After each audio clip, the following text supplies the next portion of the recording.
100 unit விலையில்லா மின்சாரம் ஏழை எளிய நடுத்தர வாடகைதாரர்களுக்கும் கிடைக்க வேண்டும் என அதிமுக பொதுச் செயலாளர் எடப்பாடி பழனிசாமி வலியுறுத்தியுள்ளார். இது தொடர்பாக அவர் வெளியிட்டுள்ள அறிக்கையில், வீட்டின் உரிமையாளர் பெயரில் ஒரே ஒரு மின் இணைப்பு மட்டுமே அனுமதிப்பதற்கான ஆய்வுப் பணிகளை மின் வாரியம் மேற்கொண்டு வருவதாக குற்றம் சாட்டியுள்ளார்.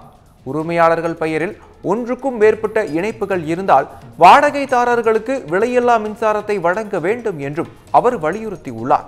வாடகைதாரர் வீட்டை காலி செய்தால் அடுத்து வருபவர்களுக்கு விலையில்லா மின்சாரம் வழங்க வசதியாக மின் இணைப்பை துண்டிக்க கூடாது என்றும் எடப்பாடி பழனிசாமி கேட்டுக்கொண்டுள்ளார்.